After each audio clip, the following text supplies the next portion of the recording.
Hello. Hi, everyone. Hi. I'm Marley, And I'm Scruffy. and this is Hitbox. Welcome to episode 2. Yes. So, just as a little recap, I have been invited to be a special guest on this podcast where we just talk about one of my favorite subjects, video games, at the graces of my friend Marley here. Yes, indeed. And today, we are going to talk about some unsung video games that we really, really enjoy and just want to talk about, recommend, and Yeah. explore. They're sort of games that maybe they're not recognized in the series they're in as much, or maybe they're just not appreciated enough overall. But yeah, they're ones we really enjoy playing, and a few of them we've both played, a few of them only one of us has played, so it's going to be fun. Yeah. And I suppose we should get right into it. Do you Yeah. do you want to start? Sure, I'll start it off. So, the game I'm bringing to the table, which Scruffy has also played, is Lego City Undercover. Yes. Yes. Holy cow! What a game. So Scruffy introed you with a little bit of the original soundtrack, I Yes. believe.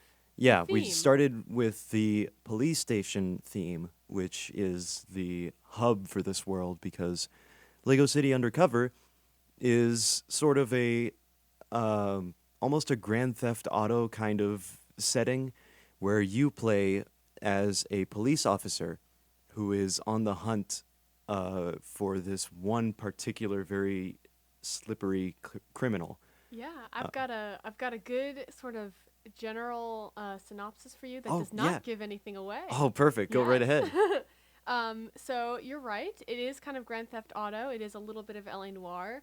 It's sort of a semi-open world game, I would call it.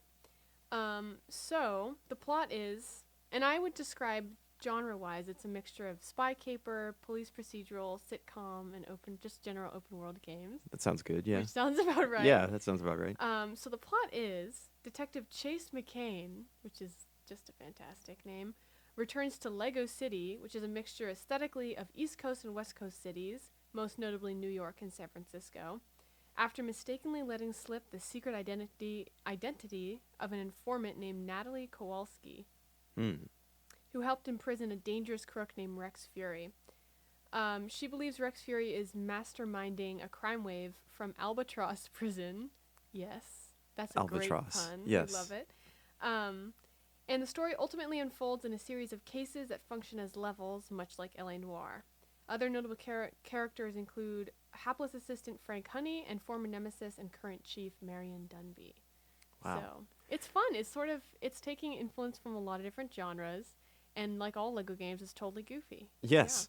And yeah, it doesn't, like from the synopsis, it doesn't strike you immediately as a Lego game, but then you get into actually playing it, and the charm of Lego comes in the variety of vehicles that you can drive, the variety of characters you can play, and just the way that Legos are integrated into this gigantic map.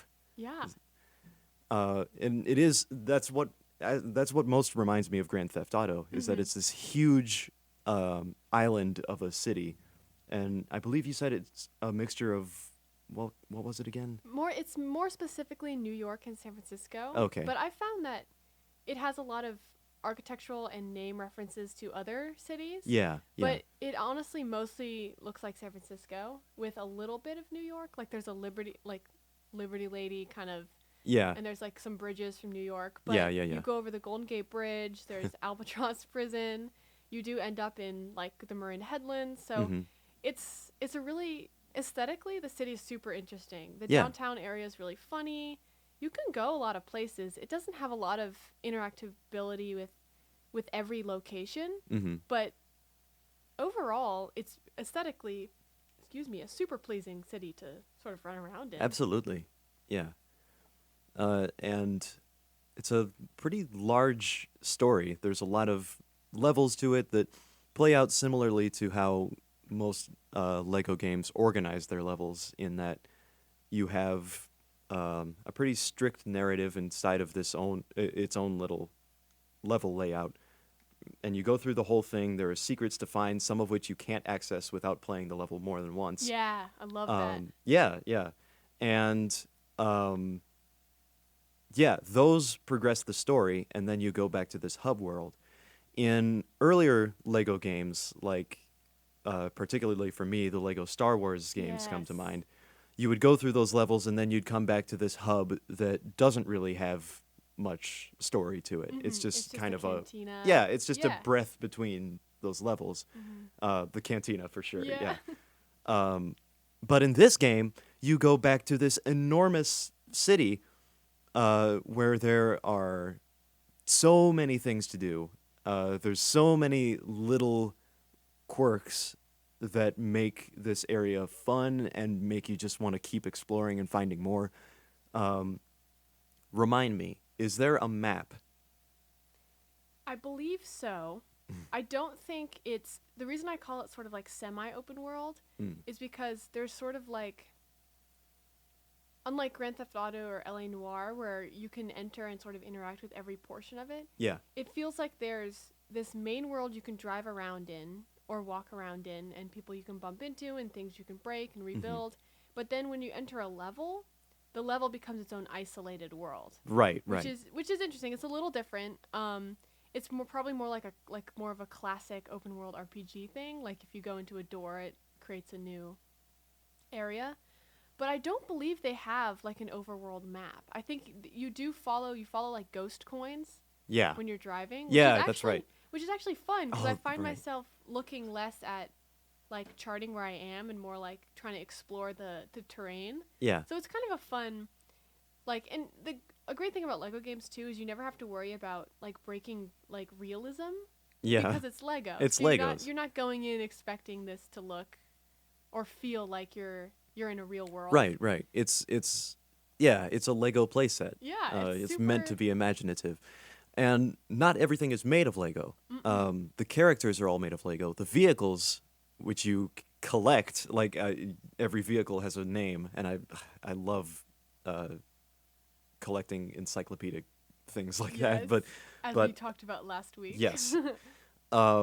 But the environment is not. It's a rather well modeled and textured, realistic looking city, Yeah. just as the sets were in the Lego Star Wars games and previous Lego games. Mhm. And I kind of like it that way because it feels like a photo shoot. Yeah. You know, it feels like you're setting up this Lego set, and you're trying to like recreate some sort of movie scene. Yeah. And or it feels like you're playing out a movie in that regard. It also kind of feels like when you were a kid and you would get toys like Legos or like Playmobiles or whatever, Yeah, and you would be playing like in your backyard in a mound of dirt. yeah, So like it has that really pleasant.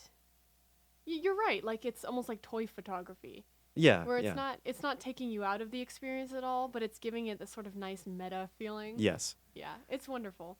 And then another major thing that I remember about that game is the writing.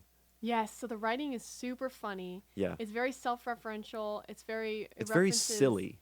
It is. It's goofy. It never takes itself too seriously. Yeah. Because I think a danger a lot of, for lack of a better word, like parody games fall into is they end up taking themselves too seriously and trying to just recreate what they're parodying. Yeah. I think a really famous example of that is probably Deadly Premonition. Have you ever heard of that game? I've heard of it, never played it. It's super interesting. It was intended to be sort of like a reference to or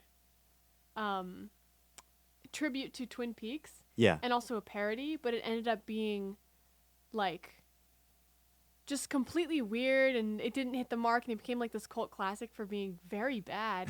But Lego City Undercover never feels like that to me.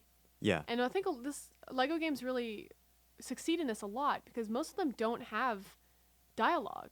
Yeah. That was yeah. a recent addition. That's true. Yeah. This has full voice acting. Yeah. Not only in the main characters, who are rather expressive. Yeah, very. But also in not only the side characters, but also in the just the extras in the Yeah. game. That was something I definitely remember. One of the highlights of just exploring this city is passing by people and their random bits of conversation. It's so great, and it does remind you of like Grand Theft Auto even more. Like, it does make you feel like you're living in this little fully articulated Lego world, Yeah. which is super funny. Yeah, It's super, yeah. and also I think a leftover element of the original Lego games, not just Lego Star Wars, but the other ones and the non-branded ones, Yeah. is they had to rely on like physical comedy, Yeah. which is hard to do in video games. And 'Cause hard it's to do not in Lego. in Lego, yeah. And that carried over when they added voice acting, which is in the last like 5 or 6 years, I think. Hmm. Because they don't over rely on like audio, like jokes told through dialogue. Right. They still have the whole game still has this like madcap, goofy, like Charlie Chaplin like physical humor to Yeah, it, which yeah. is fantastic. One specific example of that I can remember is a particular tool that you get in the game, which is this color gun Yeah. that can shoot ink and change the color of anything, of vehicles. Yes. But it can also change the color of. It can also just like coat people in paint, and they run around Yeah. like scared that they're just completely pink or blue now. And And another funny thing that's sort of like that is when you ram into other cars, you'll break your car or their car, Yeah. depending on like what kind of vehicle you're driving. yeah, yeah. And when one breaks, the person just kind of jumps in the air and does like a backflip. Oh, I remember and then that. kind of jogs away. Yes. And it's just little things like that that add like just infuse a little bit of goofiness into something that could so easily become super cheesy and Yeah. irritating. Yeah. Yeah. Yeah. So it's really good at what it does. Yes. Absolutely. It's good at what it does. Yeah. I can't imagine 100%ing it. No, I- oh my god, there's so many things to unlock. There's characters, there's cars, there's outfits. Yeah. It is distinct from some other Lego titles in that you don't have a create a character option. That's true. Yeah. Yeah, it is an RPG. Uh-huh. It's yeah, so it in that sense I do think it well, I actually don't mind that too much because I think you get really attached to the characters. So I don't Right. think it needs that element. And you're also deciding how good they are at their jobs. Yeah, You know, you could be exactly, yeah. efficient at it or you could go the silliest way possible at it Yeah. because the game in the cutscenes goes the silliest way possible It at does. it. So like it encourages you to, you know, think about this as though you're playing with a Lego set, you know? Yeah. You don't have to put the policeman in a police car to go after this No. criminal. You could put him in a tractor. My favorite part is I like getting buses. Mm. The buses are the best because they're completely comical to be driving around in a high-speed chase. Yes. But the easiest ones to drive are motorcycles because Yeah. as a gamer, I'm terrible at vehicle levels. I Mm. lack the sort of like patience to get used to new controls. Yeah. And I think former entries in the sort of Lego game overall series have actually had pretty weak vehicle levels. Mm. Like I'm thinking of the like space Star Wars ones and Yeah. in the Lego Batman or DC ones whenever you have to be in the Batmobile. Right. Right. It's not super satisfying. It's kind of like it does feel like you're just like "Meow," driving a little toy car around. Mhm. But And it's way kind of more- unclear what to do. Yeah, it is. It's they're trying to reteach you how to operate a character. Yeah. It's very weird, but I feel like in Lego City Undercover, the transition is smooth enough and the freedom is high enough that Yeah. it doesn't feel so disjointed. Yeah. Yeah. So, I have a list of like fun references Yeah. in this game. Go for it. Um, There are a lot. yeah, I have a big list. Something interesting is that this game originally was an exclusive release for the Nintendo Wii U. Excuse me, the Wii U. The Wii U. In 2013. Hmm. And then in 2017, it came out for other consoles. I had it for the Wii U. Okay, see, Oh. I had it for PS4. Hmm. So you're gonna have the experience that's sort of like the true version of the game Hmm. because they changed a lot of stuff.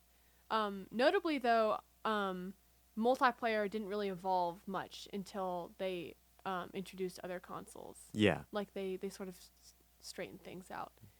But let's talk about the Wii U version. Because Okay. there's a lot of fun Nintendo references in the Wii U version. So you can get some items in the game, or you can see some sort of like background characters and set pieces that are directly pulled from Nintendo games. So I'm just going to run through this list real quick. Sure. So a star from the Mario series is a balloon at a fair. Chase can use a green pipe to warp to different locations in 1 or 2 different levels, which is very funny. If you KO someone in a specific fight, the classic Legend of Zelda like success fanfare plays. Really? Yeah, which I think is very funny, but it's one specific fight. I don't think I ever got that to happen. Yeah, I think you need to do it in a specific way. Gotcha. When you unlock the fisherman disguise and you have to actually fish to get it, the fish you bring up is a Cheep Cheep. Oh, man. Yeah. Is it a Lego Cheep Cheep? Oh, I'm sure it is. It's probably adorable. You have to use a bob-omb to blow up a cage in a specific level, Yeah. which is fantastic. Bullet bills are the cannonballs shot out of the cannon in downtown Lego City. Do you remember the cannon? Yes. Yeah. Yes. Yeah. So yeah. in your version, it was bullet bills. Yeah. Which I wouldn't even have noticed, frankly. You can see a wiggler in the ivy of a building. Wow. You can build superstars, and there are 5 question mark blocks that you can hit to unlock a specific character. I have a vague memory of that. Yeah. This one I haven't played this game in a while. Yeah, so I've played it more recently, but I also have the PS4 version. But the best Nintendo reference is the fact that you can literally wear Mario's hat. That's right. You can find it and unlock it. Yeah. Which ties back into what you're saying about just how much stuff there is to complete and find in every Lego game. Yeah. That's yeah. one of the things they're best at. Yeah. Is like hiding stuff. That fun stuff you want to find, and it's making you want to replay levels over and over again. Right. Or making you have to replay levels over Yeah. and over again. But yeah, there's some charm to hiding things in that way. Totally. And it's so, you feel so good about yourself when you unearth them too. Yeah. Yeah. It's just an overall satisfying sort of, it's not really a mechanic, but an element of gameplay in any game. Like you said about compendiums, like building up a compendium. Yeah. It's sort of related to that. It's one thing I really, really enjoy in games is when there's a repository of entries of information on different things in the game, and your job is to either study enough to fill those or to just collect enough to fill those. Absolutely. Then there are some references. Oh, I forgot one Mario one that is fantastic. What's that? You can build dry bones out of discarded bones in the museum level. Wow. But I Nice. don't think you can do anything with it. Okay. Well, You know, that's you can't enough have by it all. itself. Yeah. Some references to general pop culture. Shawshank Redemption is directly parodied during the prison Yes. sequence, which is very funny. Yes. Most districts in the game are references to U.S. cities, and the term district itself is very much used in San Francisco, Yeah. which not neighborhood, which is interesting. You can hear the Wilhelm scream in the opening sequence, which I is do just- remember that. is a classic. Yes. But every single reference to Nintendo products was removed from the game when they released it on other consoles, Wow. which is a lot of work to do. Yeah.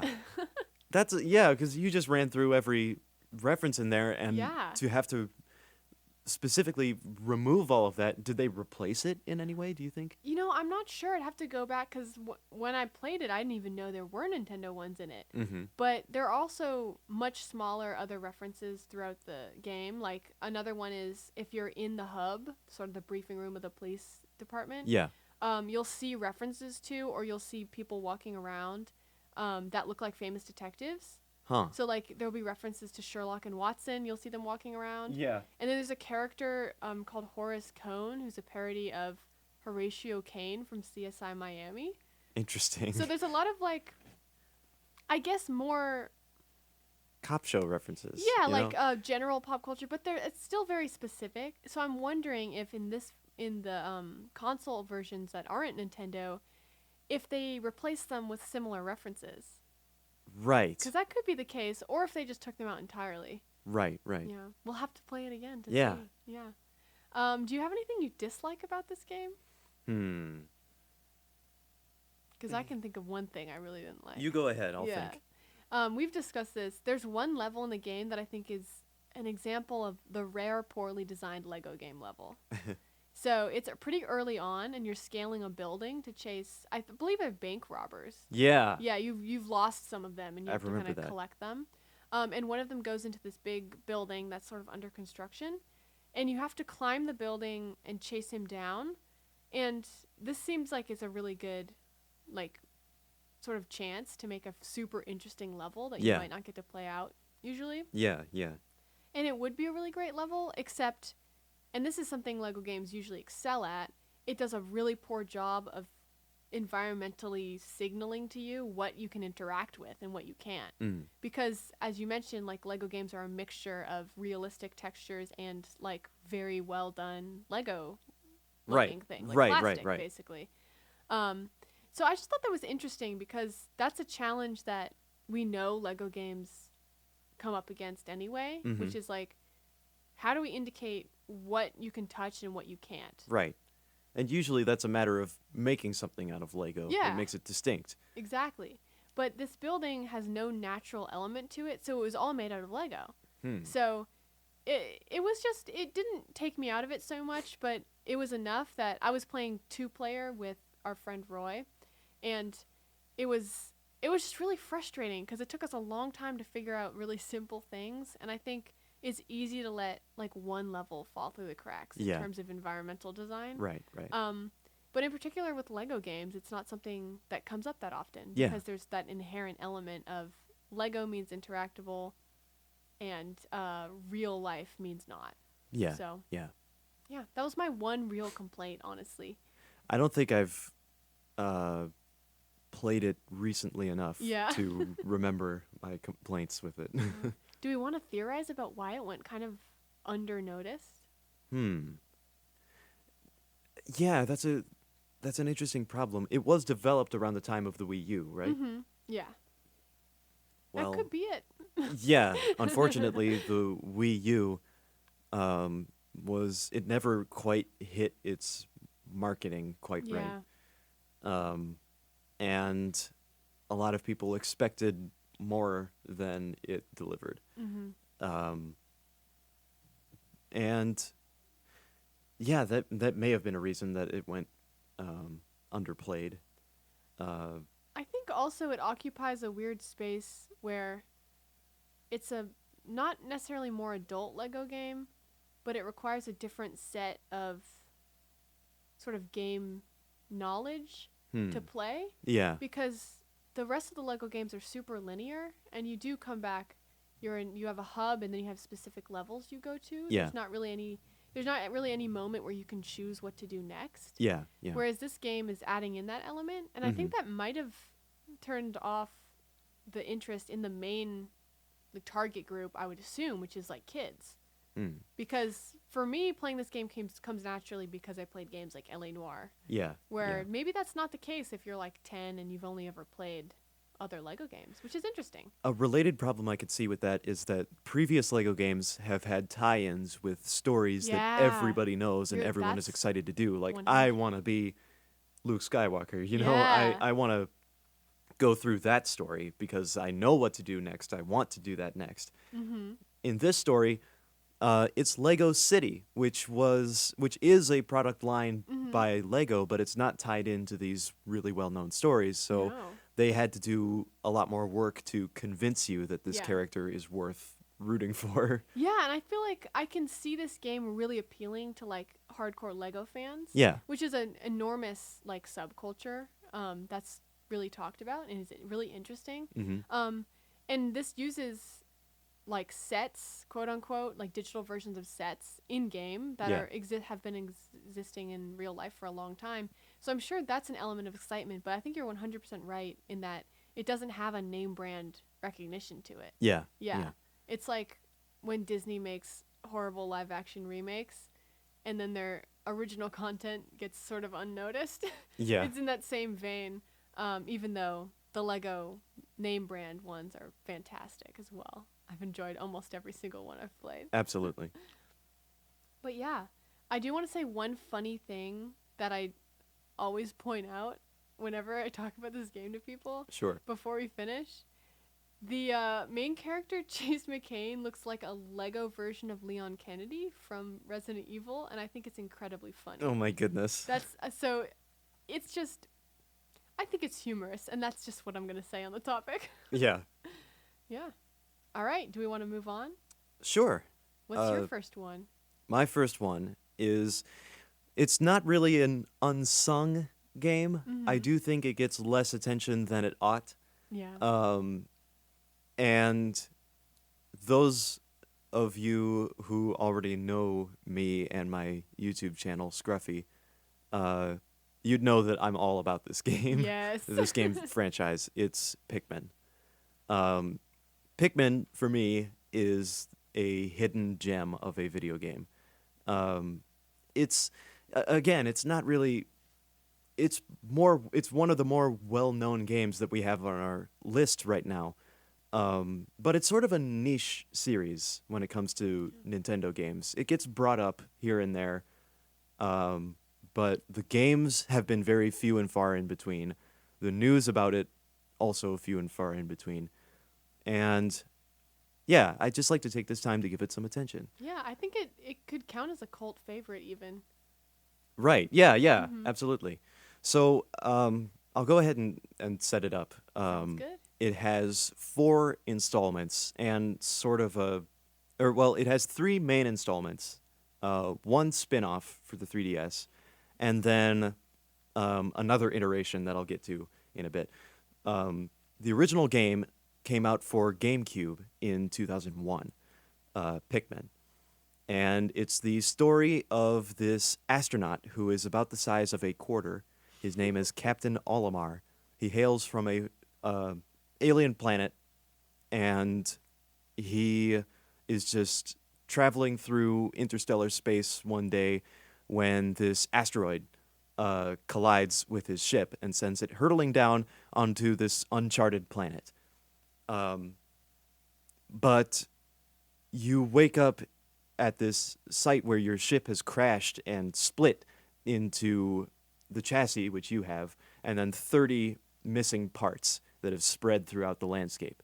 You wake up and you immediately realize that this is Earth. You know, it's got the foliage, it's got it's Earth. It's got grass and stumps and just all the foliage, except that the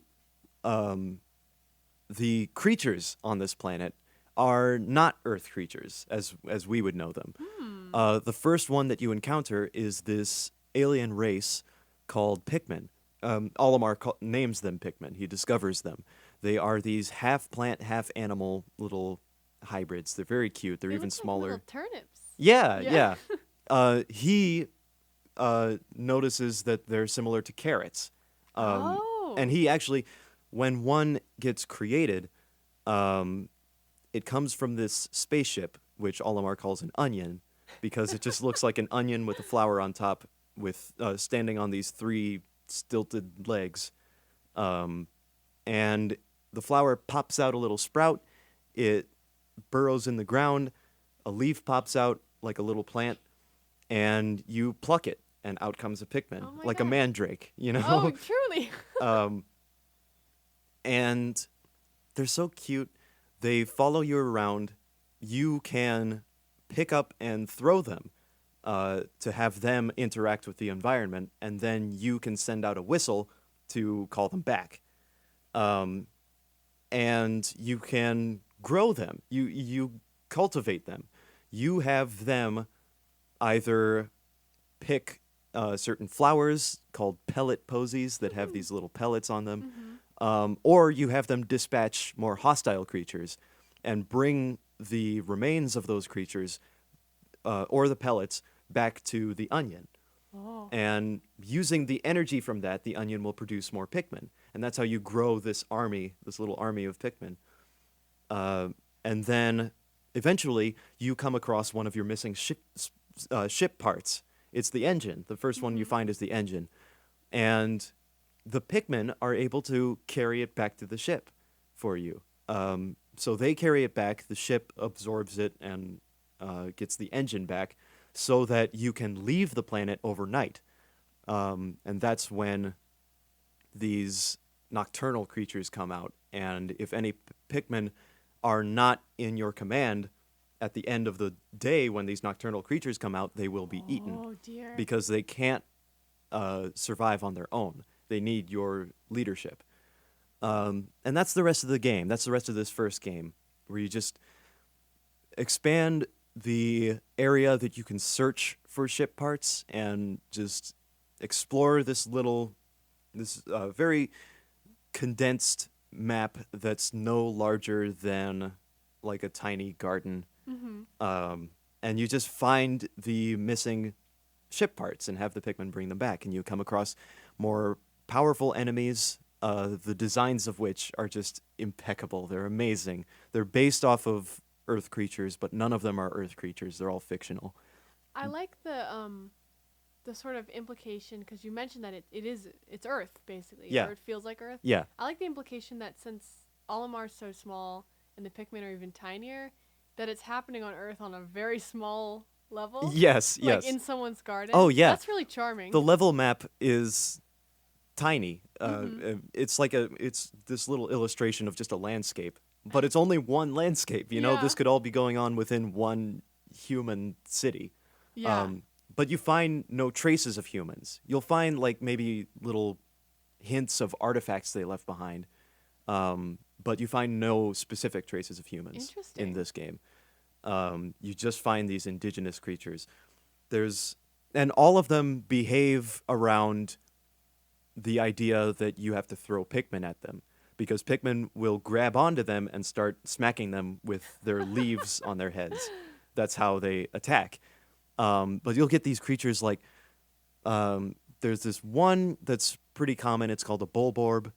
It's kind of like, it's sort of a mammal-looking creature, but it's got a red abdomen with white spots all over it, and 2 feet. It only has 2 limbs, Ugh. and these big eye stalks, and just giant eyes. And it sleeps all day until you start attacking it. It'll try to shake Pikmin off. It'll try to eat them. But it's honestly just a very cute creature. Yeah. Well, I've seen sort of stuff you've sent me about with the way the game looks and plays, and I Yeah. know compendiums are your thing, and you can document these, right? Yes. Keep track of them. Now, in the first game, you don't. Oh. In the first game, Olimar will write notes after every day, and depending on what happened during the day will influence what Olimar writes. Okay. Like he might write about a specific enemy that he encountered, or if you happen to lose a lot of Pikmin via some hazard or a battle, Oh. he'll kind of give a little eulogy for them. And that also brings me to, there's more than one type of Pikmin. The first type you encounter is red with little noses. And you figure out that they can withstand fire. They're heat resistant.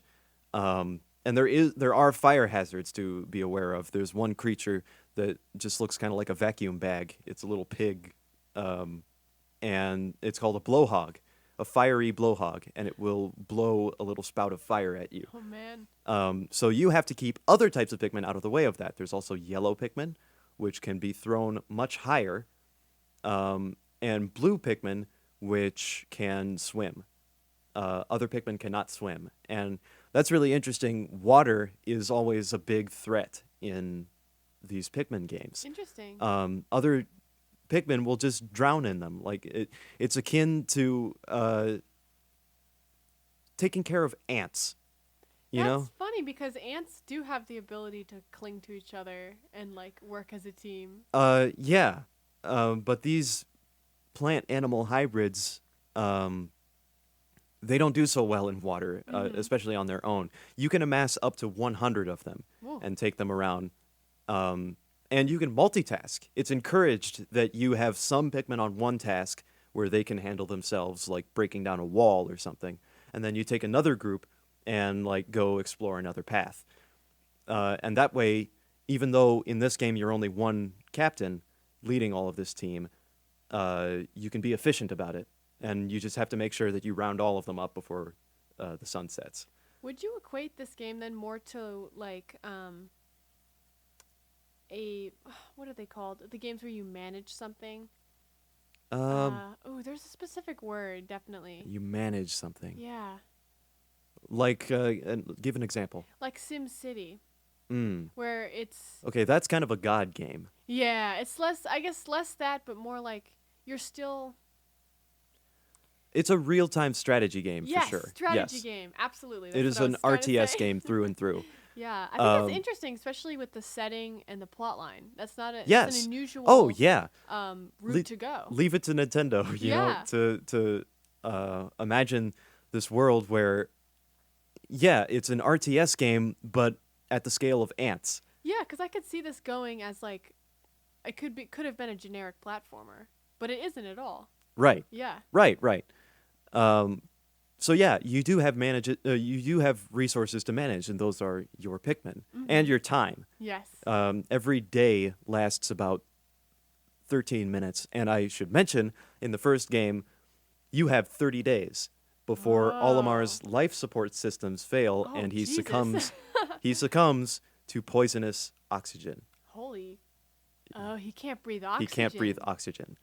Well, And well. yeah, he has emergency systems to support him for 30 days to find these 30 missing ship parts, or else he's doomed. That's it. Yeah.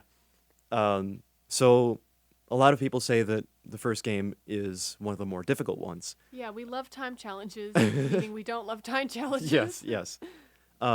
However, so this game originally came out for the GameCube. It was then remade for the Wii and released so that you could use the Wii remote to point at the screen and throw Pikmin and whistle them. We've done 2 games right now that have include a Wii remote as a central part of the gameplay, which Yeah. I think is interesting. Yeah. And in that game, they also included the ability to go back in time and redo a day if it didn't go so well. Oh, that's really handy. Because what you want to do in that game is try and collect more than one part per day so that you can be ahead of this time limit. And I don't want to spoil too much about the other things that happen in the game. One enemy design that I will spoil because I just love it so much is called the Burrowing Snagrit, or maybe Snagrit. I'm not sure which way you pronounce it. But I would believe if it were Snagrit because it is a perfect mix of a snake and an egret. I love It this is. already, and I don't know what this looks like. Imagine a snake, but the head is a white bird's head. And That sounds adorable. yeah, and it's got a long beak. It's not so adorable when you encounter it in game and dear. it's towering over you. Oh, so it's huge. It's large, yes. Oh no, I was gonna ask like creature to Pikmin size. Like, are they also tiny? Or You're pretty much the smallest thing Oh, in the game. jeez. Pikmin are at the bottom of the food chain, and when you find these onions, they're like in hibernation almost. Like they're barely existing. Wow. You are kickstarting this shift in the food chain. Wow. And so in some ways, it is sort of like a god management game. Yeah, in a way, I guess it is. Yeah. But anyway, I suppose I do need to spoil something about the game in order to get to the second game, because there is a second game, and I suppose that has to assume that Olimar makes it back safely. Unless So it's like his vengeful brother or something. we'll never know. We'll never But truly know. the canon of the game is that Olimar does make it back safely. So he makes it back to his home planet, and it goes a bit more into the planet in the second game, where he spends about 2 minutes there hearing from the president of his company. He's in a freight company. He ships freight from planets. He hears from the president that while he was away, one of their fellow employees lost a great deal of resources. These golden pick carrots. Pick carrots are what Oh, caused Olimar to name these guys Pikmin. Pikmin. Oh. But one of their employees, Louis, lost a great deal of golden pick carrots, and as because of that, the company is now in debt. Oh, Oh, jeez. Their currency is called pocos. They're just coins, and they are 10,100 pocos in debt when Oh. Olimar gets back. But Olimar brought a souvenir back from Earth. He brought a bottle cap. Um, Oh. and another ship on this planet absorbs the bottle cap because it detects that it's something of value. And it appraises the bottle cap at 100 pocos because it's this, strange alien artifact. Oh. Is it a full-size bottle cap? Yeah. Yeah, so it's almost Okay. as big as Olimar. Okay. But it appraises it at 100 pocos. The debt goes up a little, and the president gets this idea: send Olimar with Louis back to this planet to get some more of these artifacts to pay off this debt. I see. So now you have to return to this planet, not because not because your life is in danger, but because your job is in danger. And yeah, so now in the second game, there are new areas to explore, some of which are um, re. They're reused, not really reused, but redesigned areas from the first game. Okay, so And you're... Olimar notices that. It's Oh, the I was same gonna areas ask. from the first game, but they've undergone seasonal changes. And the seasonal changes have brought new Oh. life there. Um, the terrain has changed around a little. And yeah, so you go over there. The ship that you just rebuilt, by the way, is sold off immediately. Oh my god. So you're in this rinky-dink, very old ship. And this one can talk. It gives you tutorials. It's also kind of snarky. Oh, I love Um, that. I love the sort of sassy, could be robot, could be vehicle trope in yeah. things. I think it's Oh, such a yeah. fun Yeah, yeah, absolutely. element. Um, so this game has you collecting treasures, and by that I mean miscellaneous Earth trash and objects, um, including some made by real brands. Like the first treasure you find in Pikmin 2 is a Duracell battery. Uh, and it That's so says right on funny. there, Duracell. Yeah. Duracell.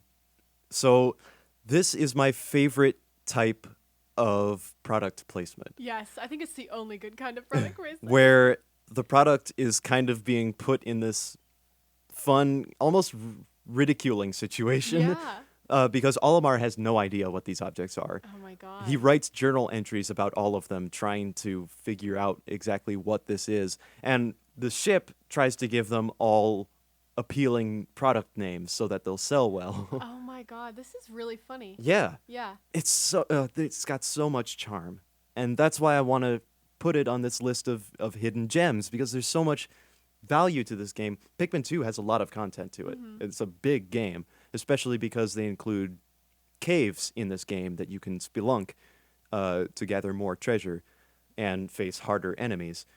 And the caves are interesting.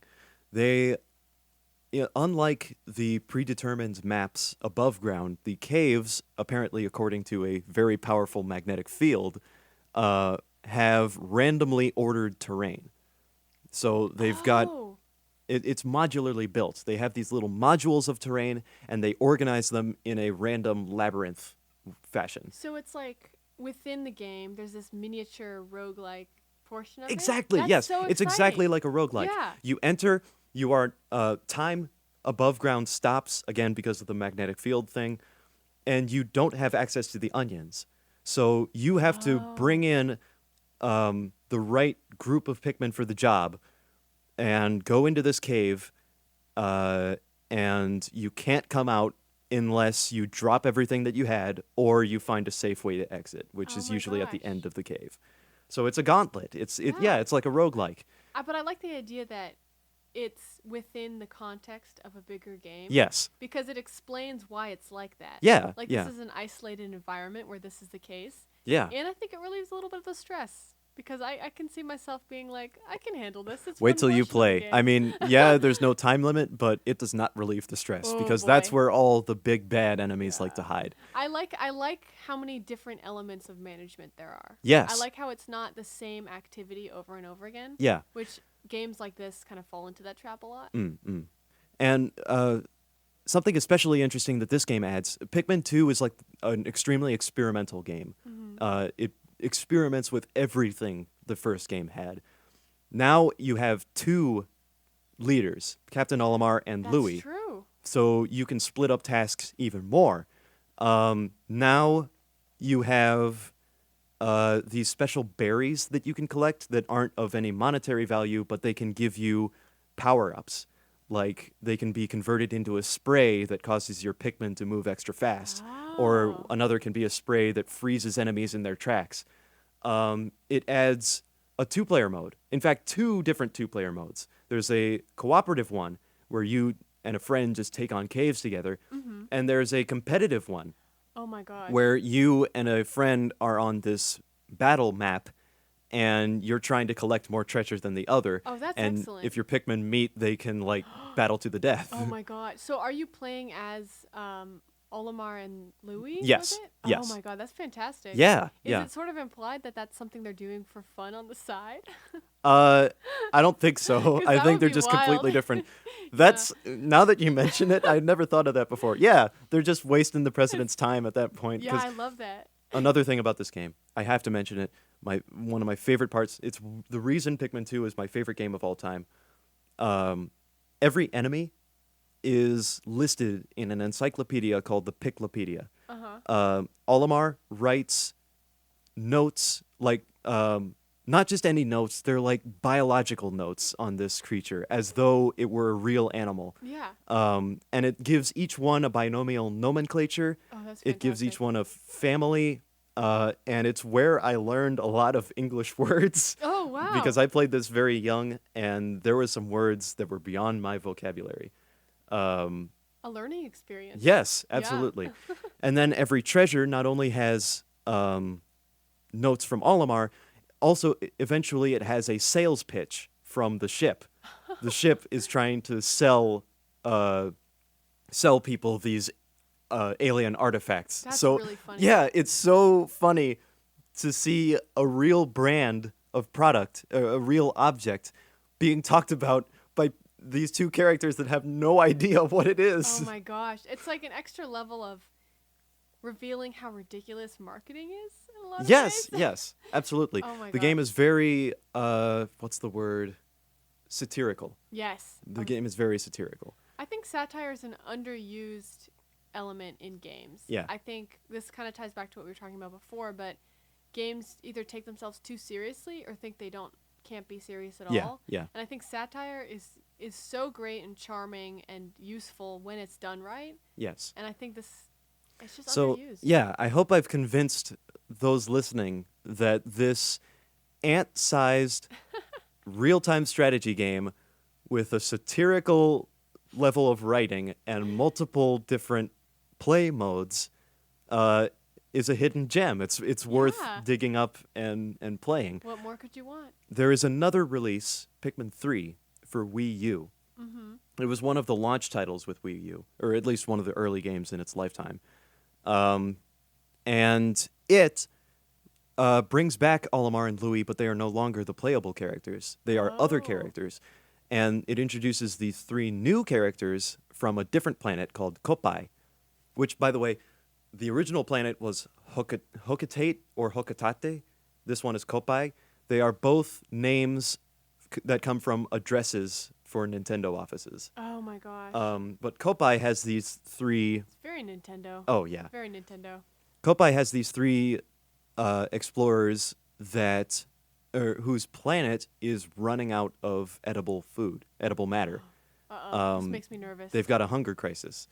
And... They're not going to eat the Pikmin, right? No, Oh, no, thank no. God. They only eat fruit.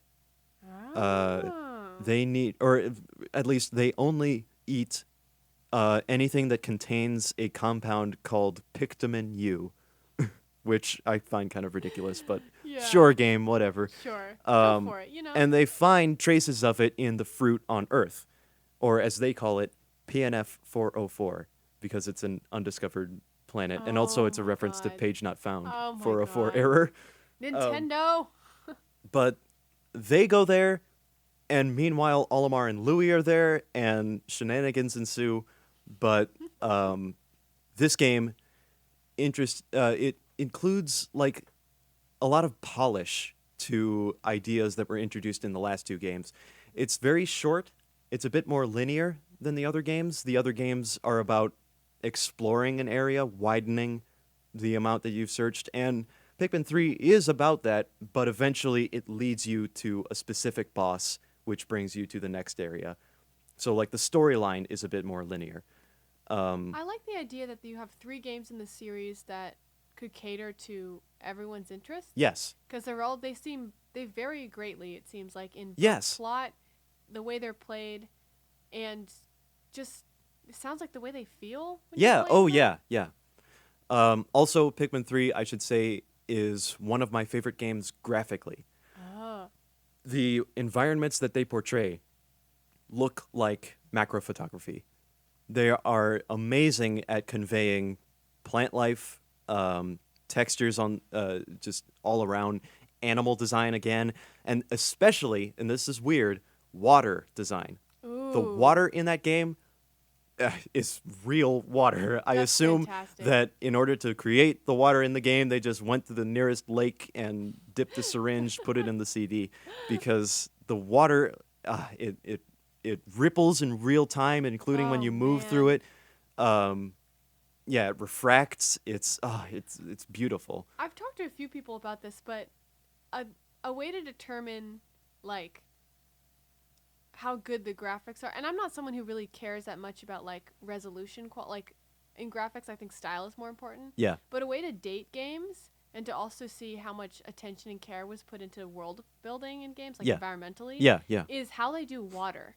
Yeah. Because you can very much tell when a game isn't thinking so much big picture or details when the water is really poorly rendered, or it's not, there's not enough attention into it where you actually feel like you're looking at water and not a video game rendering of water. Yeah. So you can literally date games based on the way water looks, which is Interesting. It's really fun. That's really Yeah. cool. Pikmin 3 also comes with its host of alternate game modes. It's got a mission mode, which is kind of like the challenge mode from Pikmin 2, except that you're on a very strict timer, and it plays a bit more like an arcade game, honestly. And it also has a competitive mode where you have a bingo card and you have to fill it with objects, which is super fun. And that one still holds up amazingly. But also, Pikmin 3, I think, highlights the most why this is a niche, sometimes unsung game series. Mm-hmm. The water was pretty, but it was a very rushed game. Oh. Over its lifetime, we've discovered a lot of content that went unused. Yeah. A lot of stuff that was planned that didn't make it to this game, Mm-hmm. mainly because it was supposed to be for the Wii. And then the Wii U was coming out, and they were like, shoot, we got to change this all to be for the Wii U. So Yeah. some of these textures are not the resolution that the Wii U is capable of rendering. I see. And a lot of the game is just suffers from that console skip. I think this happens in gaming a lot, where games suffer because of the rush to adapt it to new consoles, Yeah. which it's just continuously happening at quicker and quicker speeds because we just update things so quickly. Right. And I think it's interesting to watch series do that. Like, how do they grapple with the fact that they're jumping into new generations of Yeah. consoles with each entry, whether they intended to or not. Yeah. And Pikmin 1 to Pikmin 2, that was 2001 and 2004. Mm-hmm.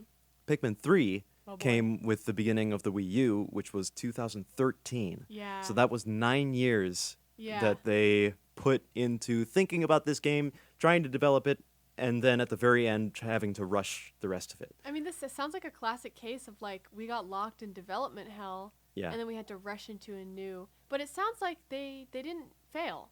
They made something that was enjoyable and nice to look at, and Yeah. was essentially a good game. It was a good game. Yeah. It still ended up a good game. Yeah, And which is a lot. I'm happy with what we got. Mm-hmm.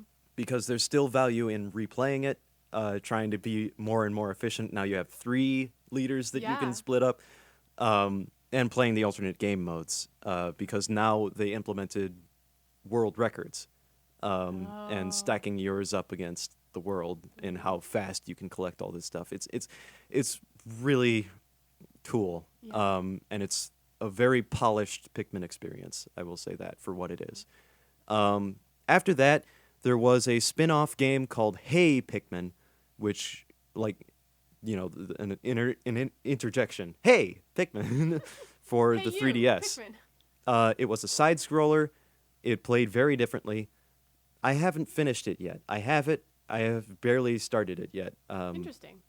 It came out in 2017. Oh, okay. So it was Um, fairly recent. right, and it was developed by a different company. Normally, Nintendo's internal team is working on Pikmin. Mm-hmm. With with Pikmin 3, I believe they collaborated with Monolith Soft. This game was handled by Arzest, which created the 3DS Yoshi's Island game. Oh. And they Okay. did a good job with Hey Pikmin. Yeah. I think they created a very solid game that people weren't expecting. It didn't play like your canonical Pikmin game, Yeah. but it still offered a cool experience in its own. I think that's all you can. At some point, that's all you can ask for in a spin-off, right? Yeah, Yeah. yeah. And it at least is trying to hold people over and saying, like, we're not done with Pikmin, Yeah. you know? Don't forget about it. But now it's 2019 and we haven't heard anything about it since Oh. then. So, like, in the meantime, while we wait for some Pikmin installment for the Switch or maybe a Pikmin remake for the Switch, please go check out these awesome games. I beg of you. This is my favorite video game series.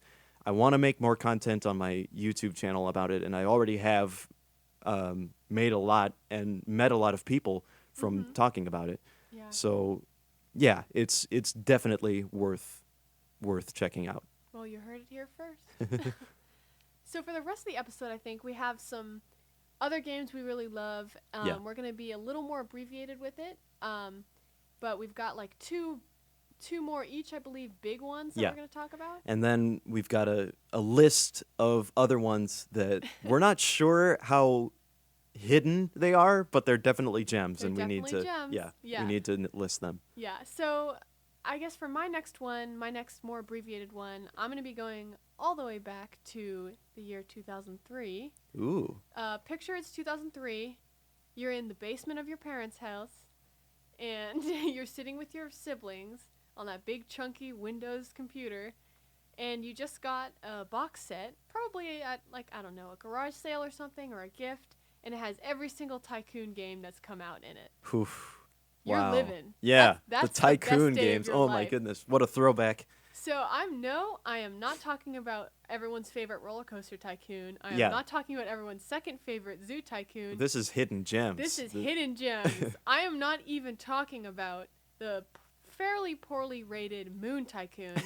I am talking about the game so hidden that is only included in Wikipedia as a mention in Moon Tycoon's entry, and that is Deep Sea Tycoon. Wow. Yes. Man, So I that know even what you're- sounds hidden, you know? It You have to is. go to the bottom of the sea You to have get to to this dive game. to get to this game. So no, it is not Atlantis Underwater Tycoon, which is arguably a better version of this game. It is essentially the same thing that game does, except it's some mechanics of Moon Tycoon. Now, Moon Tycoon is different from the other Tycoon games in that you are not on Earth.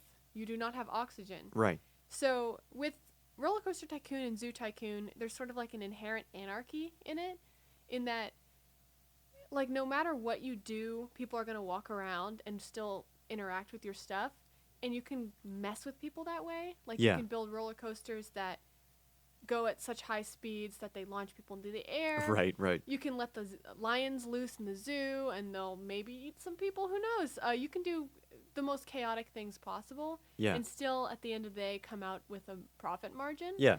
But Moon Tycoon and Deep Sea Tycoon are a little different in that they're built on more on the concept of you're building a landscape that's functional, because you don't have oxygen in either of those places. So if you don't know what the Tycoon games are, they're simulation games that are not quite strategy, but they're management. So Right, right. they're like SimCity, where you're creating from scratch a location, and it's almost always built around, like, profit, Yeah, like business, because it's called Tycoon. right. Um, It was originally you needed to build like this theme park, and you can build it any way you want, but you want to build it in a profitable way. Exactly. So in Deep Sea Tycoon, you have the possibility, you start the same way, as in you're like a business person building this underwater city, Yeah. but you can go, there's actually two paths you can play in this game, which I think is interesting. Mm. You can either be a ruthless oil tycoon and basically destroy the natural landscape around you and just do everything, build certain buildings, trying to get money.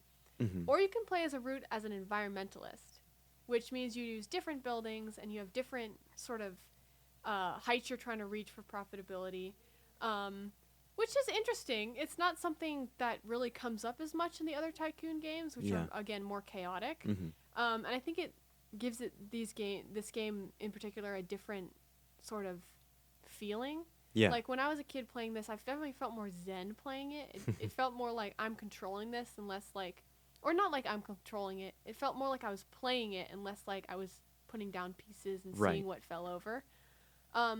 I will say this game was giving a 1 out of 5 stars and is widely considered the worst Tycoon game. And they are wrong. Shoot. Yeah. Yeah. I think they're wrong. You proudly wear those rose-tinted glasses. I do. I'm sitting in the basement, and we have like 70s shag carpeting, and I'm in a really big office chair because I'm very small, and I'm playing this game, and it is fun as hell because you can make little tubes connect buildings, and you can ride on dolphins. Yeah. And it has, and I quote, amazing 3D graphics. So, Oh man. for me, I think, another cool thing about it before I get into that is it included real life locations. Oh, okay. Yeah, so you could choose to build your city in like Hawaii or, like Oh. the Atlantic. Like you had different, The real life deep sea. the real life deep Or sea. ocean in that case. And you interacted with nature in different ways. It was less like, I'm raising it or I'm, raising it the other way it's spelled, to build my park. Yeah, yeah. You know what I mean? Yes. And it was more like I'm working around it. Now, if you play the oil tycoon route, you were destroying nature, but it had more of an impact on what you were doing. Yeah. Not to get too deep about it, because you could do ridiculous stuff like when you had citizens walking through a tunnel that you had to use to connect buildings, you could remove a piece of that tunnel Oh, and just no. see what happens. You know what I mean? Like you could do that if you felt like it. Yeah. But why I really liked this game growing up was that it combined that sort of mayhem and, like you said, like god management games Yeah. with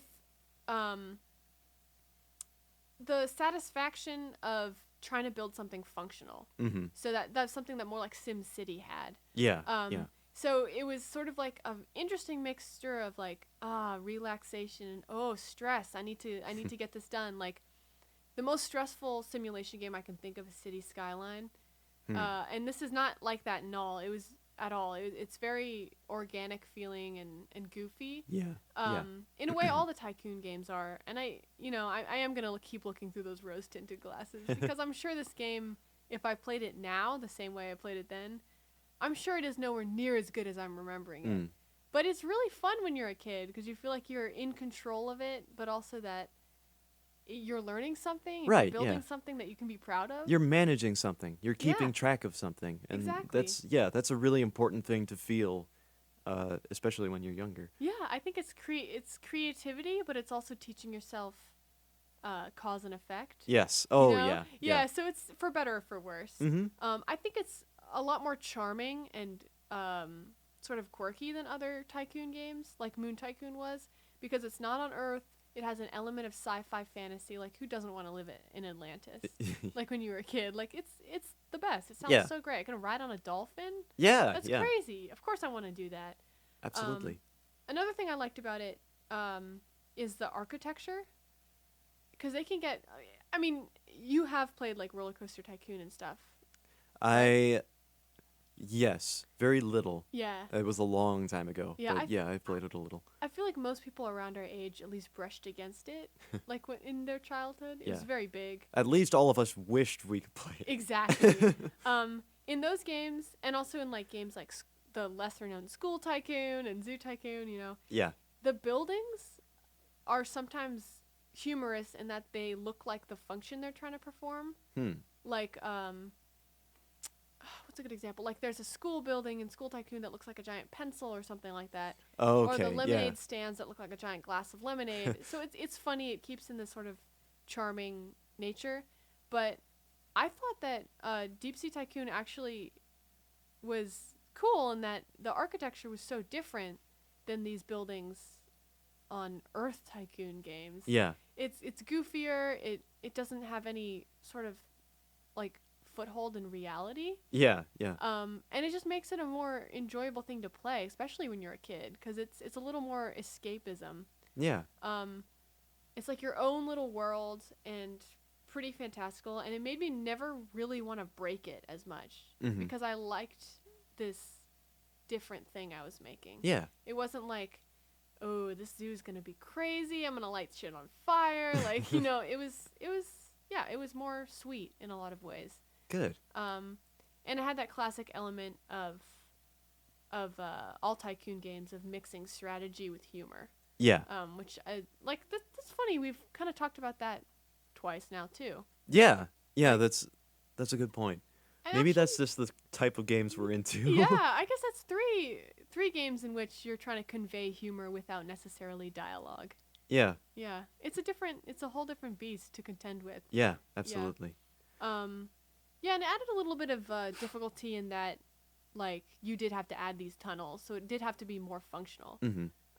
Which was fun and interesting. Yeah. Yeah. So that's all I'm gonna say about Deep Sea Tycoon. We're gonna again keep this rolling. Sure. But yeah. So now it's my turn. Yes. And I've got a game that, again, I'm not sure exactly how underplayed or unsung this game is, but it's one of my favorite games of all time. Another for the GameCube. Wallace and Gromit in Project Zoo. Yes. An Yes, amazing platform adventure game where you play as Gromit and you are accompanying Wallace to the local zoo where now the premise is that they're trying to deliver a present for the polar bear they adopted at the zoo named Archie, and they've got a little fish to send him for his birthday. It's very cute. But they get there and they realize that something is amiss with the zoo, that it's kind of been overrun and just taken over by Feathers McGraw. Oh, I love the Feathers McGraw. penguin, who is the main antagonist in the Wallace and Gromit film, The Wrong Trousers. He also has the most villainous, like, simple character design Oh, yeah. I've ever seen. He's just a penguin. He doesn't talk. No. He's just a penguin. And you hate this little guy. Oh, yeah, and he's just got these beady eyes. He Oh, has man. no expression. No, He's so cold. Oh, yes. Yeah. Anyway, continue. Fantastic design. And it's essentially you trying to get to him because he's supposed to be in prison, in a real prison because he's a real criminal. He's stolen a diamond before. Yeah, he has. Although they did send him to the zoo briefly. Yes, at the that's right. end. That's right. Yes. Yeah. But he did. But then he was in real jail too. Yes. Okay. Yeah. I remember. So that now. you've got to figure out what exactly he's doing with this zoo, and I'm not about to spoil that. No. But in the game, you play through these massive worlds. There are 6 of them that are different zoo exhibits. And your goal to progress through each of them is to release these caged animals who have been caged in very dangerous situations by Feathers McGraw. Like, they're usually babies. They're baby animals who have been separated from the parents in the exhibit and put in this cage over some threatening hazard. Because he is an evil, evil penguin. Yes, and he's trying to, so that he can get the zoo animals to work for him. So Wallace and Gromit have to get through these environments to save these babies, and that involves Gromit doing most of the heavy lifting by platforming around, pulling switches to get Just Wallace like through. The movies. And Wallace you can whistle him over. It's not Wallace whistling you over, it's you whistling Wallace over, Oh. so that he can fix machinery or complete things that require two people. Or thumbs. Yeah, yeah, absolutely.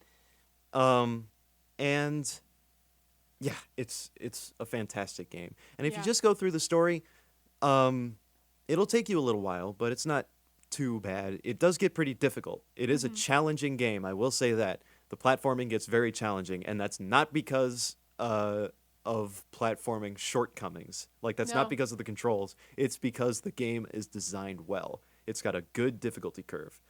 Um, and Gromit has this sort of move set, kind of like Mario, where he's got basic things to get you around, Mhm. and you're shown that at the beginning of the game. But if you want, there are extra moves that you can employ, especially when you're fighting these robots that Feathers McGraw has Yeah. created. You've got all sorts of combat moves that you can use, um, and it's such a good game. I It's amazing. It progresses extremely well. I think it's doing something that I'm shocked not a lot of people have done before, because the Wallace and Gromit movies and shorts are they're so sort of ripe for like exploration and Hmm. I don't know what the right word is, but they're so like intricate and weird, and they're always going on these capers, Yeah. and there's so many like colorful characters and different environments. It feels like it's perfect for this kind of game. Hmm. So it's shocking to me that it wasn't jumped on sooner. Yeah. I don't Yeah. know. So I think I agree. I'm glad this game exists. Yes, and I'm glad it came out at the era that it did Yeah. because the GameCube handles it very well. Yeah.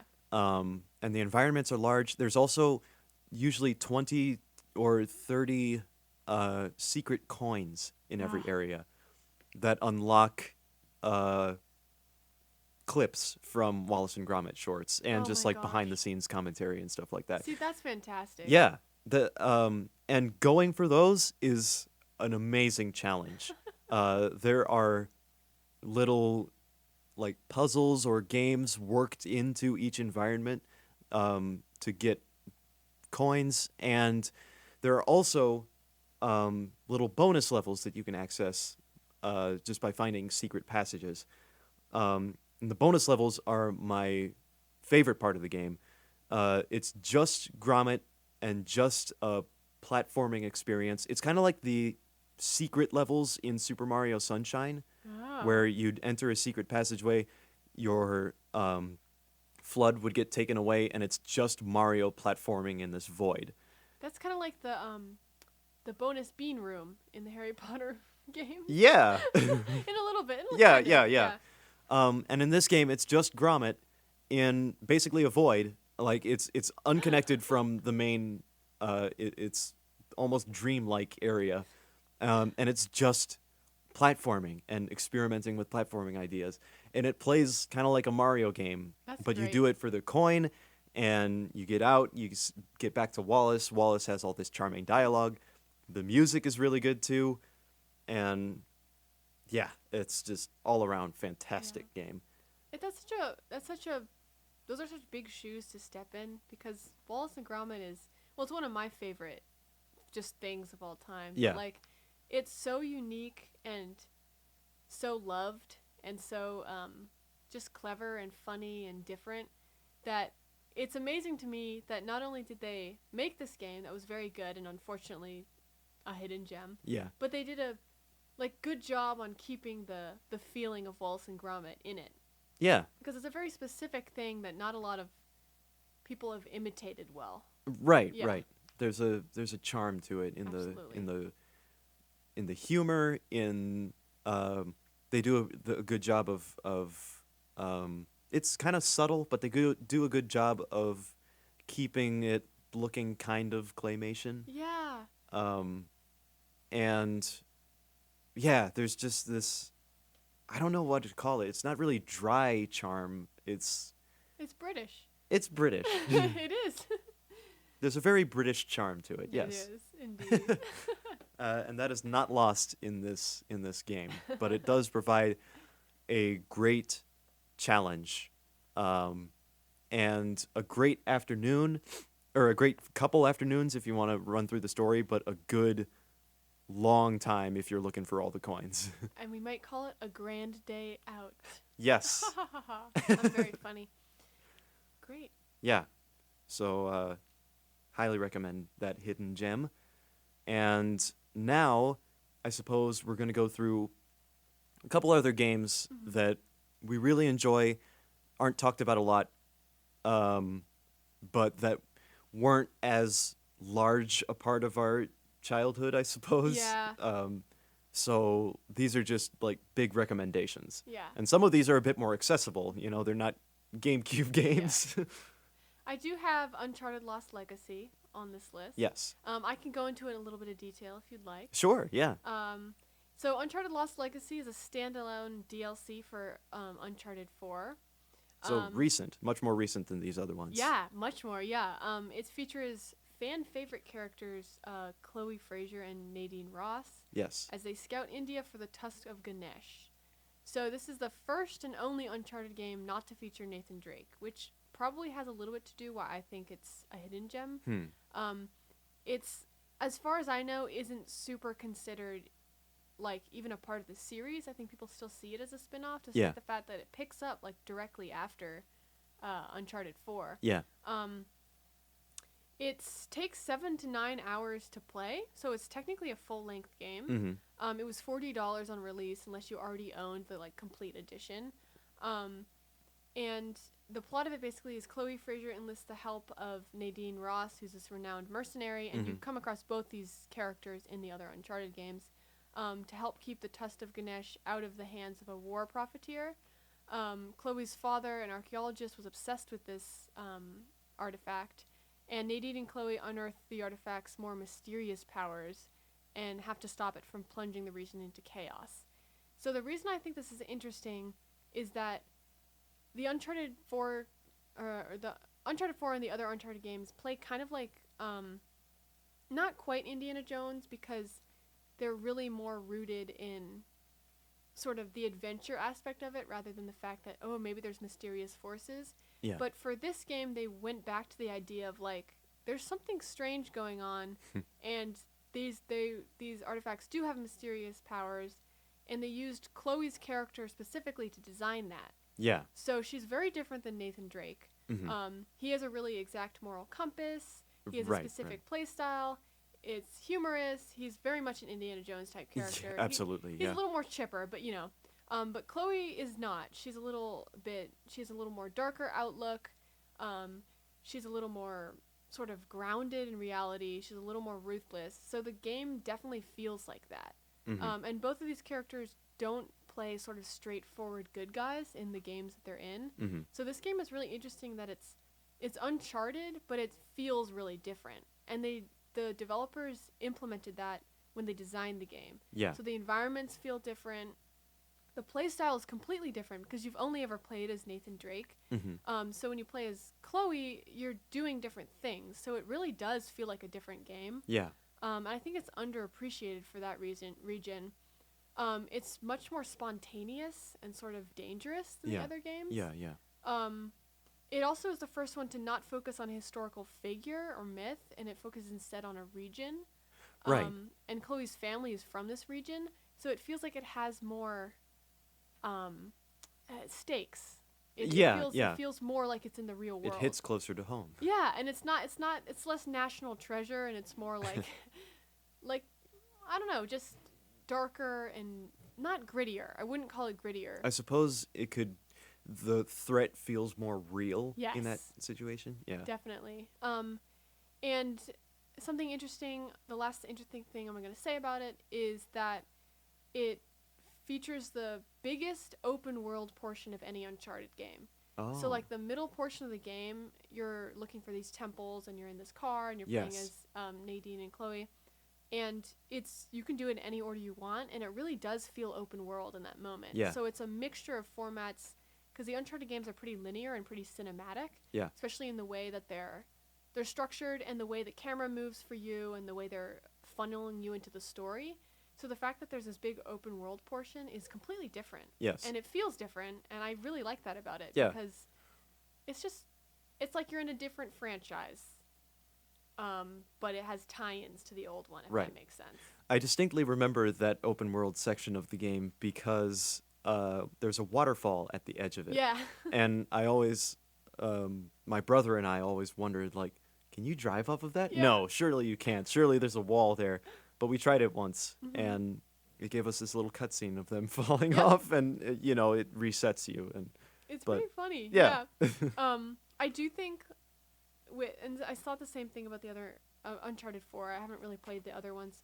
The combat I think is pretty easy in a lot of ways. Yeah. But I also think that the strength of the games isn't necessarily in that part of it. I think it's in the fact that you're playing out this really interesting story that harkens back to these classic films we all kind of love Yeah, and grew up yeah. on.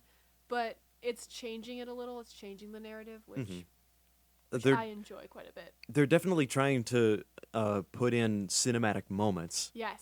Especially in like how they render smoke when a bullet Oh, bounces yeah. off of something, or how you can now there's now rope physics if you grapple onto something and you can like come swinging in like Yeah. Indiana Jones. Yeah, And just uh, the way it navigates you through environments is really cinematic. Yeah. Like if it wants you to go somewhere, it's going to be lit, not like over dramatically, but like subtly in a way that draws your eye to it. yes, Which is something that if you're making a film, you should know how to do. If you're doing, especially like an action film. yeah, yeah, A lot of it is framing a shot. Right. I mean, I'm a film student, but I never watch movies, so I'm not an expert, but still.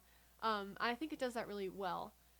Despite favorable reviews, it never really sort of broke into Uncharted's mainstream popularity, but it was a hit with fans, yeah, which is great. And Yeah, I think yeah. it's I super suppose you could special. say it's a bit more uncharted than the other Oh, ones. they're getting into Uncharted territory. But yeah, that's my little like very brief Uncharted Lost Legacy. Nice. All right, I'm gonna shake it up with a very different genre of game. I had this one on PS4, and I believe it's on Steam. Yeah, it should be on Steam. It's called Nom Nom Galaxy, like nom nom, like the onomatopoeia for eating.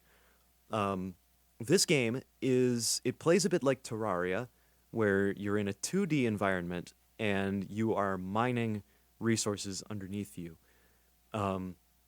But you are specifically mining these for the construction of soup factories. You are trying to make soup and ship it off to other planets to make a profit. So it's like it's a good mix of Pikmin and a tycoon game. Wow, we've really come full circle. Yeah, but the gameplay is a lot different. So yeah, you'll be mining all of these different vegetables to make soup with. You'll be mining materials to build, and you've got to construct your soup factory in a way that you touch it as little as possible. It just makes soup for you, and that's difficult to do. But eventually, you do start picking up how to efficiently build a factory. And one thing I really love in games is creating a system and then encouraging the player to figure out how to be most efficient with that system. Yes. It's present in Pikmin, and it's definitely present in Nom Nom Galaxy. Another thing that will happen is that aliens will come down onto these planets and try to sabotage your soup factory. So occasionally you have to come back and defend it, or craft defenses for this soup factory Oh my gosh. while you're away. I was trying to think of a pun that involves soup and usurp, but I feel like it's too like mouth-wise difficult to get a grasp on, so I'm gonna move past that. Okay. Well, I could tell that would have been pretty funny Yeah. if we could have gotten it to work. You soup? I mean, not. Nah. Anyway, moving on. But yeah, it's a very interesting game, very interesting premise, and it plays rather well. It also supports multiplayer, Oh. split screen multiplayer, Absolutely and that is very fun. Mm-hmm. Getting your soup factory to work properly. Souping it up. Yes, Yes. there you go. Yes, It's a souping whole it up. lot of fun. Sorry. Oh my goodness. Oh man. So yeah, I definitely recommend that one. Uh, Good mix of space exploration, um, mining resources, and maintaining a efficient factory. Yeah, love it. Yeah. So I guess, do we want to go over our list of like, we're not going to really go over these that much, but we're Oh, going to recommend them? I'm already on that list. Oh, yeah, Yeah. okay. Well, okay. Some other ones I have, I did not do as much research on these just because we don't have much time. Hmm. But Age of Mythology is is an amazing kind of game. It's a strategy game. I mean, Civ is the more Civilization are the more famous ones, and Yeah. then there was God, now I can't remember the other Age of game that was more famous than It's this not. one. Yeah, it's not Age of Empires, is it? I think It's, it is. It is. I think it is Age of Empires. Okay. Because Age of Mythology is it's not based in. It's based on mythology. Right. It's unlike the other ones that you're not. It's not real. It's not. I'm not gonna say it's not real, but it's not. It's not based on concrete. empires. Yeah, It's exactly. Based, yeah. Let's see. Do we want to go back and forth on this, or should Sure. I just list mine? Let's go back and forth. Let's go back Let's and trade. forth. Yeah. Um, the Bit Trip Runner series is pretty. It's a pretty popular one. It's about a character, a very simple character named Commander Video, uh, who is just running through these environments, and it's a rhythm game where you have to dodge obstacles in time with the music. And it gets much more complicated than Oh that, of man, course. rhythm games. Um, it recently made a transition into 3D with sequels to that game. The hidden gem I wanted to talk about is all the games that came before Bit Trip Runner, which are Bit Trip. There's like Bit Trip Flow, Bit Trip Beat, Bit Trip Flux. Um, there's like 6 other games that came before them, and they're all rhythm games. They're much simpler in design, but they've got really nice color schemes. They've got really nice music, and they provide a really high level of rhythmic challenge. Mhm. Like you have got to think fast, and you've got to think on multiple levels to succeed in those games. And that's why I'm afraid of rhythm games. Another one I have is Alice Madness Returns. Ooh. Its full title is like American McGee's Alice Madness Returns. This is, I think it's a sequel, or yes, I believe it's a sequel to the original game, which is developed by this guy American McGee, and they're indie games, but they do feel very big and like big budget. Mm-hmm. It is an edgy retelling of Alice in Wonderland. Mm. So depending on how you feel about that specific trope, I think it was a lot more fresh when these games came out. Yeah. It's sort of something we've seen a lot now. Yeah. But this game is really, I played this with my sister. It's really interesting in its construction. The art in it is amazing. It is genuinely scary in a Yeah. sort of body horror way. Oh. So it's not okay. it's not like Hot Topic kind of. It's like very much like this is disturbing and it's creepy, and there's a dollhouse that has stairs made of flesh. It's like very very scary. Oh, dear. But it's really fun to play. Mm. The mechanics feel very good, and even though the story I feel is pretty cliched, Yeah. the writing is very good and the voice acting is very good, and it's genuinely scary. And I think Interesting. it's a hidden gem in that it's kind of cult favorite, but I don't think people talk about it that much Yeah. because I do think that aesthetically maybe people are tired of that now, but I think this was one of the ones that did it right. Yeah. And okay. I think it's unfair that it's not talked about as much. Yeah. Or it's not talked about as much as like worse iterations of this idea are. Right. Yeah. Right. Well, it feels like that recommendation comes a couple days too late. Yeah. You know, if we recommended that true. the day before Halloween or Halloween. something. Yeah, yeah. That sounds like the perfect Halloween Yeah. game. Well, maybe next year. Maybe next year. Let's see. Here's a game with a little bit of a similar feel, but it takes it a bit more humorously. Mushroom Men. Now, that was an older title. I believe I picked this one up for the PlayStation 2. And I never actually owned it. I rented it. Oh, I love when you used to be able to rent games. Yeah, Like go to Blockbuster and yeah, rent or games. we went to Silver Screen Video. So perfect. But this is a game about a future in which mushrooms have gained sentience. Oh my gosh. And you play as a mushroom at another small scale game. It's all these environments like a garage or a living room or under a house or in a garden. But all of these characters have very interesting, kind of grotesque designs because it's all around, mushrooms and Yeah. fungus and spores and creatures like that. And they've sort of formed this cool society, which is now in a state of turmoil, and you are the one to unite it. It's got That's so very cool. cool avant-garde music to it, and it's got a lot of secrets to it. Also, very large platforming experience, akin to Wallace and Gromit, except that I'd say you have a little more access to everything. You can go further. You've got like a grappling hook that is Yeah. a sticky hand toy. So that is definitely one to check out. That sounds great. It's so full of Yeah. charm. I think that era, like PS2, even like PS2 transitioning into PS3 is Yeah. really good for like just weird games that I Yeah. don't think. Well, now we have like an indie renaissance, so like stuff like that is getting made. Hmm. But in terms of like, It's gritty. yeah, Yeah. it's like it's very specific feel to those Yeah. games from that era. Yeah. Yeah. My next one is Harry Potter and the Prisoner of Azkaban on Woo! PC. So I only put this on the list. I mean, I am not in any way implying that there are people out there who don't know what Harry Potter is, but I'm putting this on the list because people do talk a lot about how great and fun and nostalgic the first two Harry Potter games are. Mm. And I agree 100% that they are, and I love them. But I think Harry Potter and the Prisoner of Azkaban is the best game in the series.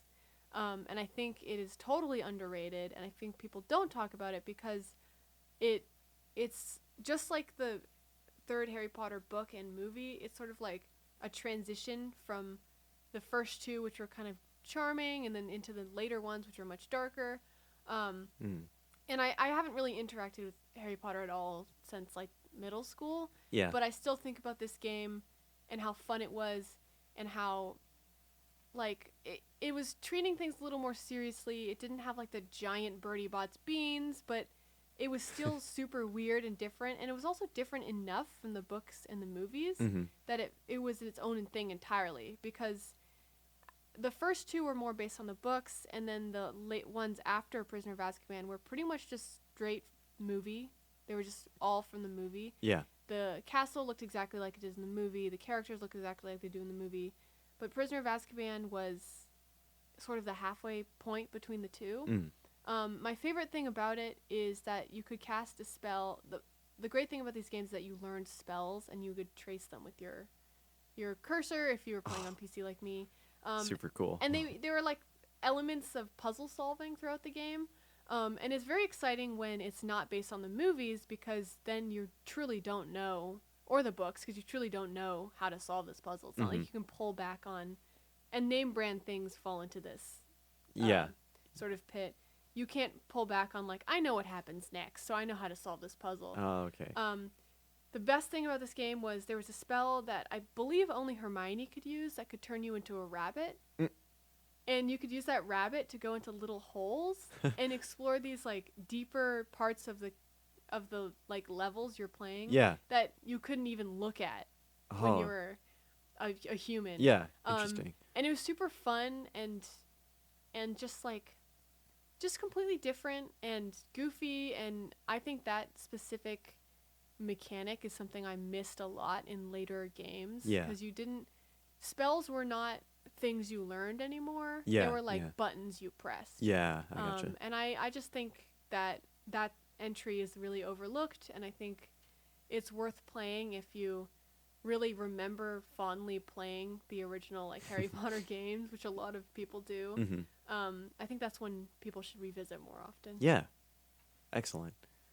I have a game that was WiiWare.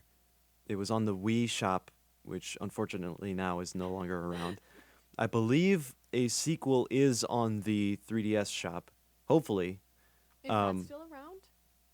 I'm not sure. We should check. I haven't even. Yeah, that's a good Yeah. question. But this game was Fluidity, also Oh. called Hydroventure. Um, and it is a game about where you play as water. You play as a puddle of Oh. water. And, well, you don't really play as it. You have it, and you are tilting this storybook 2D environment to get this water to move around. Oh, that's wonderful. Yeah, and you're using the physics of water to solve problems. You can carry things in this water. Um, you can turn into a cloud if you find enough heat, or you can turn into ice and stick to things as ice. Um, and yeah, you're just going through this like storybook, almost comic book like environment, and you find these little people um, just illustrated into the background that are asking you to help with whatever they need help with. That's fantastic. And you solve it by being water. That is really unique. I don't know. I mean, moving the game world around isn't so unique anymore because we have just a bigger variety of games. Right, That's right. a really interesting scenario. It's Yeah, like completely out of nowhere. Yeah, exactly. Which is like fantastic. what can we tilt that hasn't been Yeah. tilted before? How about a body of water? I've got it. I love that. Yeah. Yeah. So that was always and it always had a nice aesthetic. There was a nice chill music to it, Oh, and lovely. yeah, very good game. So the last one on my list is a game I've talked about a lot on season 1 of Hitbox, and I'm not going to go into that much because of that. Hmm. Is Tales from the Borderlands, which I think is the best entry in the Borderlands series, even though it is technically a spin-off. It's made by Telltale Games, and I don't actually really like Telltale Games. I think they're interesting if you like that kind of thing, but for me they lacked sort of they lacked me feeling involved in the world, and I think I come into certain games wanting to feel like a part of it. Yeah. But I think Tales from the Borderlands solves that issue because it's from this game world that we've seen before and that you've played before, but also because it feels really fleshed out and the writing is so good in it. Even though you're using it's about new characters in the Borderlands series, you really feel like you've known them for a long time, and the mechanics of it, which is like most Telltale games, which is like quick. Gosh, why can't I remember this? Quick. I'm not gonna stall on this. When you have to press a button really quickly. Oh, QuickTime events. QuickTime events. Yeah. They're not. It's based on QuickTime events, but the format of it, which is these two main characters, Reese and Fiona, telling a story of what happened, makes it make sense. So like you're doing these QuickTime events because they're telling the story, and they're not just dialogue. There is actual combat in it. It's a little differently formatted because that's to stay within the sort of Telltale formula, but it's like most Borderlands games, it's really charming and goofy, but I think unlike the other ones where it's sort of like, yeah, we're going to be edgy and gross humor, it doesn't fall into that trap because it's much more personal. It is 100% story-based. It's not a first-person shooter. You rarely use a gun. When you do use a gun, you have 2 bullets. So it's like a planning thing. Yeah. And it's entirely based on the way you're interacting with each other. And I think I think it's the most mature and emotional entry into the Borderlands series. Yeah. It also takes characters that already existed in it and sort of shines a light on them in a way where they're not just a vessel for you to shoot things. They're characters living in a world. Yeah. Which I think is really exciting, and I really love this game, and I played it when each episode came out, and then I've found myself replaying it a lot because, yes, it's like most Telltale games where the ending doesn't really change no matter what you do. Yeah. But you just genuinely want to be in that world and see what different characters you can talk to by playing a different way. So yeah, I think it's an amazing game. I think it's the best in the Borderlands series, and it's one of my favorite games. Yeah. Yeah. Excellent. So that was the last one on your list? That was it for me. All right. I will go ahead to the last one on my All list, right. which is a little side project game that was developed by Krillbyte Studios, who also made Among the Sleep, Hmm. um, which I haven't played, but that is one of their better known games. Um, the game that I wanted to recommend as a hidden gem is called The Plan. Uh, it is a 5 minute experience Huh. where you play as a fly and you fly through this forest. There are some obstacles you have to get around, a bit of a path to follow. But it eventually leads to a payoff that is so cryptic that I don't want to spoil it. Okay. Even though it's a 5 minute Oh game. my gosh. What console? What system? It's on Steam. I Oh. believe it's Okay. free. I don't want to mislead. I'm pretty sure it's free. Mhm. Um, yes, it is free to play. Oh, fantastic. Uh, so yeah, that's just a very small experience uh, that will leave you very intrigued. Yes. I will say that. Oh my gosh. Now I want to go play this game. Yeah, I'm interested. yeah, I'm and it fascinated. doesn't take long at all. Um, Wonderful. so yeah, I can definitely recommend that one, but I can't say much more about it because it's only 5 minutes. All right. um, Well, that wraps up that covers episode our 2. yeah. Yeah. Of course, there are probably more games that we've played that are not as well known that Definitely. we would love to articulate our love of them a bit more, but Mhm. we only have so much time. It's true. And maybe we'll come back to some of these in the future. Oh yeah, Um, I imagine so. Totally. Well, thank you for tuning in. Happy Saturday.